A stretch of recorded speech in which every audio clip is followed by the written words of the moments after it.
Šodien mazliet ieskatīsimies bezmaksas attēlu redaktoru Sumopaint pasaulē. Tas ticis izveidots 2007. gadā un pēc uzbūves un lietojuma ir līdzīgs Photoshopam.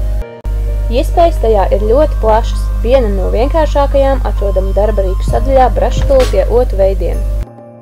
Kā redzams, iespējas ir ļoti dažādas, tiek iekļaut arī krāsaini un trīsdimensionāli otu veidi. Izvēloties kādu no tiem un ieklikšķinot ailītē simetriju, iespējams iegūt simetrisku izvēlētā ornamenta attēlu. To iespējams papildināt arī ar dažādiem elementiem.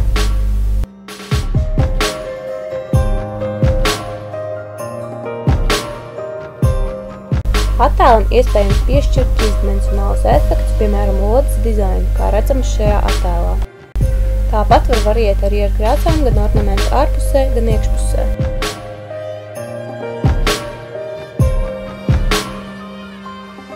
Savukārt iespējas attiecībā uz foniem ir vēl vairāk. Augšējā joslā pie filtriem atrodami plaša spektra efekti. Fonus savukārt iespējams ļoti veiksmīgi sakombinēt ar dažādiem jau gataviem attēliem.